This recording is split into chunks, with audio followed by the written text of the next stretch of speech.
Shivalik online classes में आपका एक बार फिर से स्वागत है।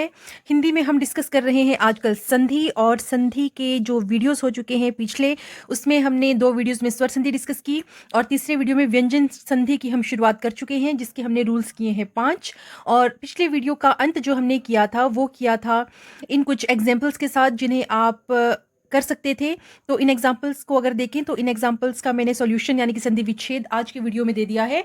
तो पहला था उत्कर्ष, जिसका संधि विच्छेद होगा उद धन कर्ष, विषम का विधन सम, विपत काल का विपत धन काल, षडानन का षट धन आनन, संस्थान का सम धन स्थान, सुष्मिता का सुधन स्मिता, स्वयंवर का स्वयं धन वर, निष्ठुर का नि धन स्थुर, श्रीमद् भागवत का श्रीमत भागवत, उन्मुख का उत धन मुख, वागीश का वाक धन ईश और षण्मास का षट धन मास। तो स्क्रीनशॉट कर सकते हैं आप अगर आप नोट्स बना रहे हैं। तो कल जो या पिछले वीडियो में जो हमने डिस्कस किए थी संधि, उससे संबंधित।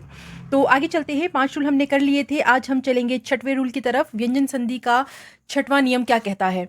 व्यंजन संधि का 6वां नियम कहता है कि यदि प्रथम पद के अंत में हो कोई भी स्वर और द्वितीय पद के प्रारंभ में हो छ, तो इन दोनों के बीच में च का आगमन हो जाता है। च हलंत में आधा चौ यानी कि च का आगमन हो जाता है। उदाहरण के लिए मैंने लिखा वि धन छेद, प्रथम पद के अंत में है ई, द्वितीय पद के प्रारंभ में है छ, तो इन दोनों के मध्य में आ जाएगा च और ये बन जाएगा विच्छेद। और एग्जांपल लेते हैं। मैंने लिखा अनु, अनु धन छेद, तो प्रथम पद के अंत में है उ जो कि एक स्वर है और द्वितीय पद के प्रारंभ में है छ, तो आगमन हो जाएगा किसका? च का, और ये बन जाएगा अनुच्छेद। अनुच्छेद। एग्जाम्पल है तरु धन छाया, प्रथम पद के अंत में स्वर, द्वितीय पद के प्रारंभ में छ, तो आगमन हो जाएगा च का और ये बन जाएगा तरु छाया। तो 6वां रूल क्या कहता है? प्रथम पद के अंत में हो स्वर, कोई भी स्वर, और द्वितीय पद के प्रारंभ में हो छ, तो यहां पर बीच में जो आ जाएगा वो आ जाएगा च।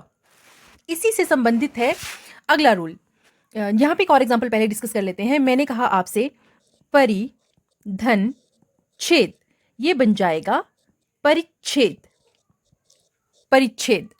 अब अगला रूल क्या कहता है, ये मैंने क्यों एग्जांपल बताया ये आप अभी समझेंगे, कि अगर प्रथम पद के अंत में हो स्वर, द्वितीय पद में छ तो आ जाता है च, लेकिन अगले रूल के अकॉर्डिंगली यदि प्रथम पद में आपका परि या फिर सम उपसर्ग है, परि उपसर्ग या सम उपसर्ग है, और द्वितीय पद के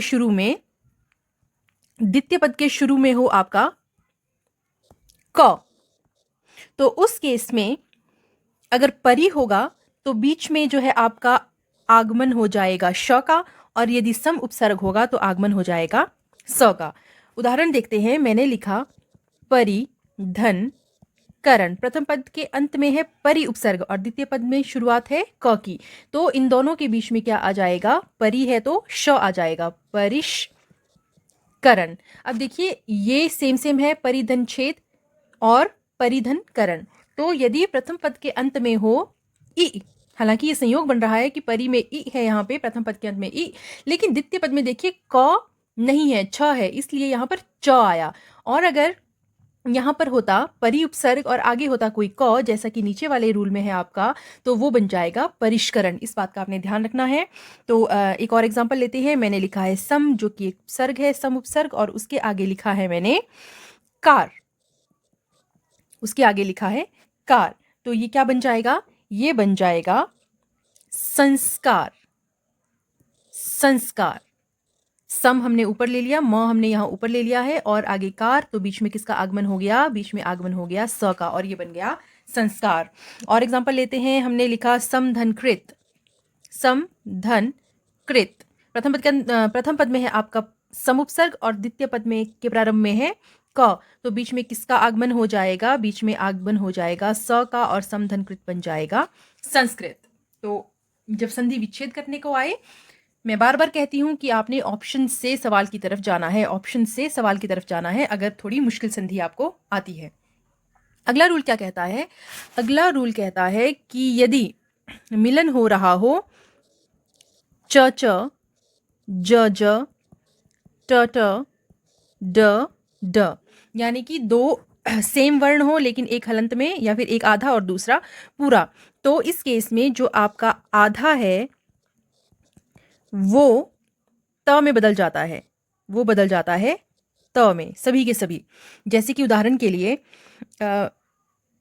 मैंने लिखा जग जननी, जग जननी।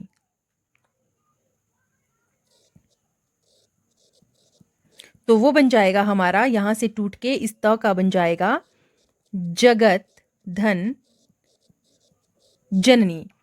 मैंने लिखा उल्लेख, यहां पे सेम वर्ण है तो ये संधि विच्छेद में कैसे हो जाएंगे, उत धन लेख। जो आपका आधा वाला है वो त में बदल जाएगा।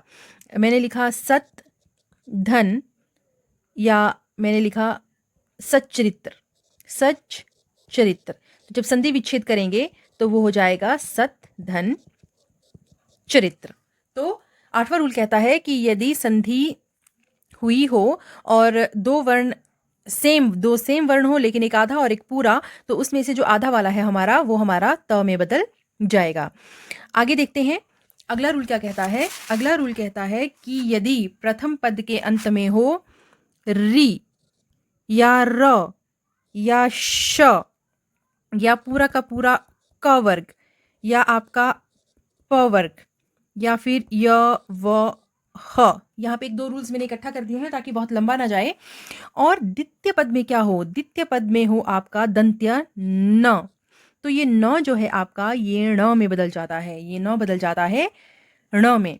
जैसे कि मैंने लिखा है री, प्रथम पद के अंत में है री, द्वितीय पद के प्रारंभ में है न, तो न किस में बदल जाएगा, ण में, और ये बन जाएगा ऋण। मैंने लिखा कृष धन न, बदल जाएगा किसमें, कृष्ण में।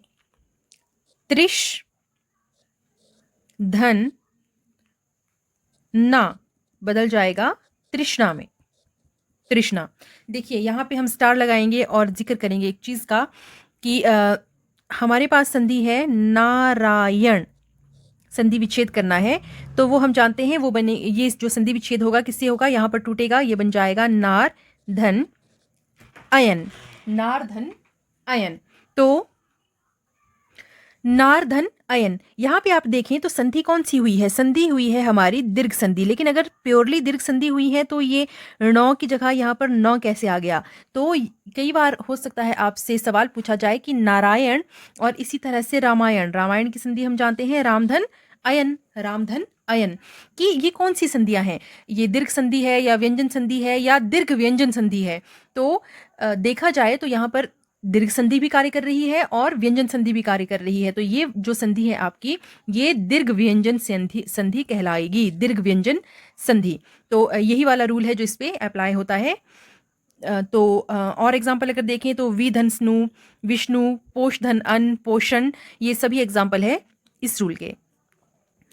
आगे अगर चलें तो अगला रूल क्या कहता है, अगला रूल कहता है हमारा कि यदि प्रथम पद के अंत में, प्रथम पद के अंत में हो त, या फिर यूं कहें जब त और छ मेल करता है, त और छ मेल करता है, यानी प्रथम पद के अंत में त और द्वितीय पद के प्रारंभ में छ, तो ये दोनों जब मेल करते हैं तो त हमारा च में बदल जाता है और छ हमारा श में बदल जाता है, और च त में और श छ में भी बदल सकता है।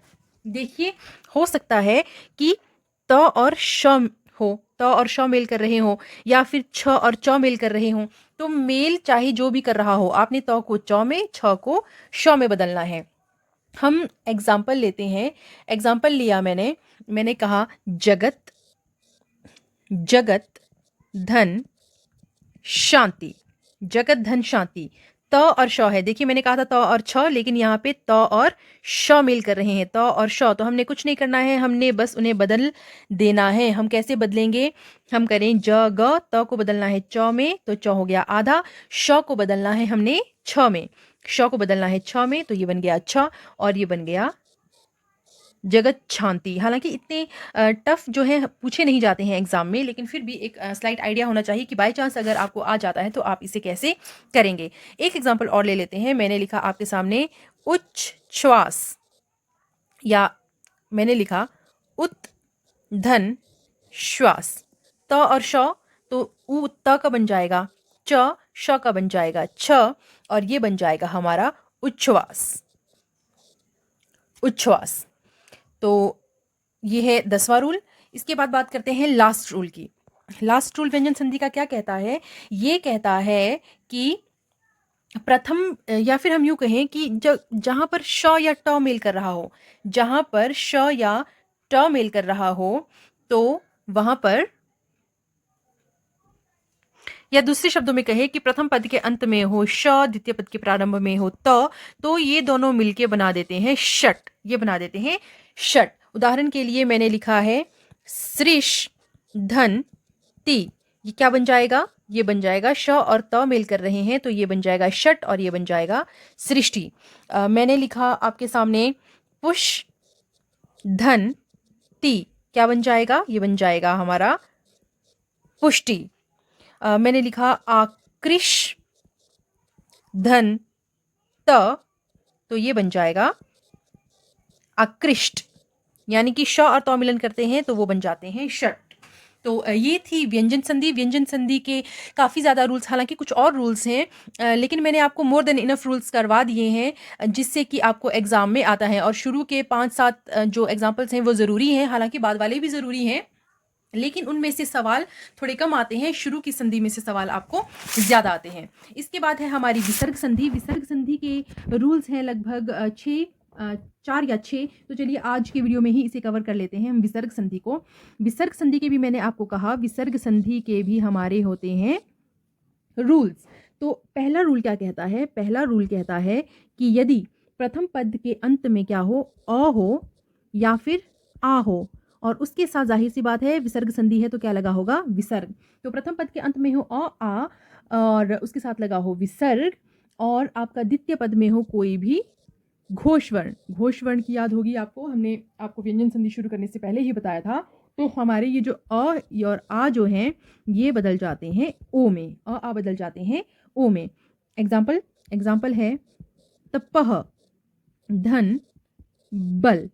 तो प्रथम पद के अंत में प का अ, और द्वितीय पद के प्रारंभ में है घोष वर्ण यानी कि ब।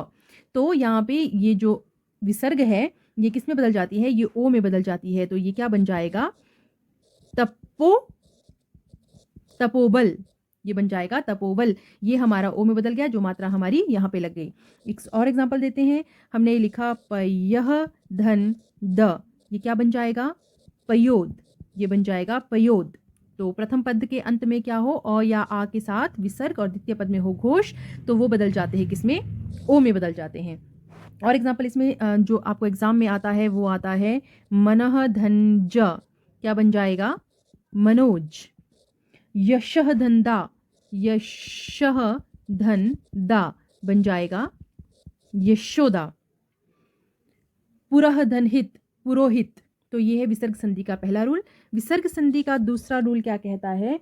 वो कहता है कि प्रथम पद के अंत में अ आ को छोड़कर, अ आ को छोड़कर कोई और स्वर हो, कोई और स्वर हो, और उसके साथ क्या होगी? विसर्ग होगी। और द्वितीय पद में क्या हो आपका? द्वितीय पद में हो वही घोषवर्ण जिसका हम जिक्र कर रहे हैं। तो उस केस में हमारा जो ये विसर्ग है ये बदल जाती है र में। विसर्ग बदल जाती है र में। कैसे? हमने लिखा एग्जाम्पल है हमारे पास निधन आशा। प्रथम पद के अंत में क्या है? इ है, और द्वितीय पद के प्रारंभ में है आ, जो कि एक क्या है? हमारा घोषवर्ण है। तो विसर्ग किस में बदल जाएगा? मैंने कहा र में। विसर्ग र में बदल गया तो आगे आ है, आ की मात्रा यहाँ लगा दी और ये बन जाएगा निराशा। तो निराशा की संधि निधन आशा। मैंने लिखा आपके सामने आशिही। आशिही धन वाद। तो ये क्या बन जाएगा? ये बन जाएगा आशीर्वाद। आशीर्वाद। और एग्जाम्पल इसका है निधन गुण। निधन गुण, ये सभी ज़रूरी एग्जाम्पल है जो एग्जाम में आते हैं हमारे। तो निधन गुण बन जाएगा निर्गुण, र का आगमन हो गया इसमें। तो प्रथम पद के अंत में आ को छोड़कर कोई और स्वर हो और द्वितीय पद के प्रारंभ में हो कोई भी घोष वर्ण, तो जो आपका विसर्ग है, विसर्ग की जगह किसका आगमन हो जाता है? र का आगमन हो जाता है। और निधन अपराध बन जाता है निरपराध, निधन आकार बन जाएगा निराकार। तो निधन, निधन आकार बन जाएगा निराकार, निराकार। और निधनाशा, निराशा। तो दुधन आत्मा, दुरात्मा, दुधन घटना, दुर्घटना, ये सभी हमारे विसर्ग संधि के जो दूसरा हमारा रूल है उसके अंतर्गत आते हैं। तीसरा रूल क्या कहता है? तीसरा रूल कहता है कि यदि प्रथम पद के अंत में इ के साथ विसर्ग हो या फिर उ के साथ विसर्ग हो और द्वितीय पद में हो हमारा र, द्वितीय पद में हो हमारा र, तो ये जो विसर्ग है ये लुप्त हो जाती है, ये विसर्ग जो है ये लुप्त हो जाती है। और इ अगर है हमारा तो वो ई में, और उ है तो वो ऊ में बदल जाते हैं। कैसे? देखिए एग्जाम्पल है हमारे पास, नी के साथ है विसर्ग, आगे है रव। तो हमने कुछ नहीं करना है, हमने इस न को विसर्ग हटा देनी है और नी जो थी आपकी वो नी में बदल जाएगी और ये बन जाएगा नीरव। और एग्जाम्पल देखते हैं, मैंने आपसे कहा चक्षु, चक्षु धन रोग, ये किस में बदल जाएगा? कुछ नहीं होगा, विसर्ग हट जाएगी और उ का बन जाएगा ऊ और ये बन जाएगा चक्षु रोग। चक्षु रोग बहुत ही फेमस है शुद्ध वर्तनी में आने के लिए, शुद्ध वर्तनी में अक्सर चक्षु रोग हमारा आता है। एक और एग्जांपल देखते हैं, मैंने लिखा दु धन राज, तो प्रथम पद के अंत में है दु, द्वितीय पद के प्रारंभ में है र, और ये क्या बन जाएगा? ऊ हो जाएगा आपका बड़ा ऊ और आगे आ जाएगा राज, विसर्ग हमारी हट जाएगी। ये था तीसरा रूल विसर्ग संधि का। चौथा रूल क्या कहता है? चौथा रूल कहता है कि प्रथम पद के अंत में हो कोई भी स्वर, स्वर के साथ लगी हो विसर्ग, और द्वितीय पद के प्रारंभ में, अभी तक हम घोष वर्ण की बात कर रहे थे, अब हम बात करेंगे अघोष वर्ण की। तो द्वितीय पद के प्रारंभ में हो अघोष वर्ण, तो उस केस में जो हमारा विसर्ग जो है हमारी, उस केस में विसर्ग जो है हमारी ये या तो श में बदलेगी या पेटकटा श में या फिर स में बदल जाएगी। तो प्रथम पद के अंत में हो कोई भी स्वर, उसके साथ हो विसर्ग, द्वितीय पद में हो कोई भी अघोष वर्ण, तो जो विसर्ग है हमारी ये श, श या स में बदल जाती है। कैसे? आइए देखते हैं। एग्जाम्पल के साथ आप समझ जाएंगे कि श आएगा या पेटकटा श आएगा या स आएगा। मैंने लिखा आविहि धन कार, प्रथम पद के अंत में है स्वर, द्वितीय पद में है क, क है एक अघोष वर्ण, तो यहाँ पे क्या आ जाएगा? श आएगा, पेटकटा श आएगा या स आएगा? तो यहाँ पे आएगा हमारा आविष्कार। देखिए आपको आविष्कार का संधि विच्छेद आएगा, ठीक है, आप उसमें जो है श ढूंढते रह जाएंगे ऑप्शन में, तो आपको एक स्लाइड आइडिया हो कि श गायब हो जाता है, वो विसर्ग में बदल जाता है, तो बहुत ईजी रहेगा आपके लिए। तो उसके बाद और एग्जाम्पल देखते हैं। मैंने लिखा निधन शुल्क, प्रथम पद के अंत में है स्वर, द्वितीय पद के प्रारंभ में है अघोष वर्ण, तो विसर्ग किस में बदल जाएगी? यहाँ पे बदल जाएगी ये निःशुल्क में। उसके बाद आता है हमारे पास निधन तेज, ये बन जाएगा निस्तेज। दुधन साहस बन जाएगा दुस्साहस। तो ये था रूल कि प्रथम पद के अंत में हो स्वर, द्वितीय पद में हो अघोष वर्ण, अघोष वर्ण, तो जो विसर्ग है हमारी वो श, पेटकटा श या स में तब्दील हो जाती है। उसके बाद करेंगे हम विसर्ग संधि का अंतिम रूल, जो क्या कहता है? जो कहता है कि प्रथम पद में अगर अ या आ हो, उसके साथ हो हमारी विसर्ग, और द्वितीय पद में हो क या फिर प, तो वहां पर बीच में स का आगम हो जाता है, स का आगम हो जाता है। एग्जाम्पल के लिए मैंने लिखा नमः धन कार, प्रथम पद के अंत में अह, द्वितीय पद के प्रारंभ में क, तो ये क्या बन जाएगा? बीच में किसका आगमन हो गया? नमस्कार का, नमः धनकार, स का आगमन हुआ। मैंने लिखा आपके सामने वयः धन क, तो ये क्या बन जाएगा? ये बन जाएगा व्यस्क। मैंने लिखा व्रीह, आगे विसर्ग है धन पति, तो स का आगमन होगा और ये बन जाएगा बृहस्पति। तो ये थे कुछ एक एग्जाम्पल्स लास्ट रूल के, विसर्ग संधि के अंतिम रूल के। तो इस तरह की संधि है जो आपसे एग्जाम में पूछी जाती हैं। अगर आप एक दो बार इन संधियों को पढ़ लें, वीडियोस को देख लें, अपने नोट्स बना लें, तो श्योरली ये है कि आप संधि कभी भी गलत नहीं करेंगे। तो समाप्त हो जाती है हमारी संधि। संधि में हमने डिस्कस किया स्वर संधि, व्यंजन संधि और विसर्ग संधि। तो इनमें से ही लगभग आपको सवाल आ जाते हैं। अगले वीडियो में हम पिछले कुछ सालों में पूछे गए संधि विच्छेद को डिस्कस करेंगे कि वो कौन से संधि के अंतर्गत आते हैं।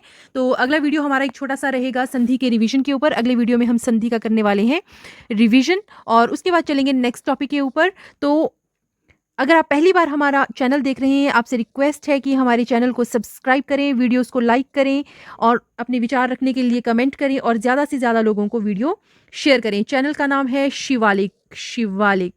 तो मिलते हैं अगली वीडियो में, तब तक के लिए धन्यवाद।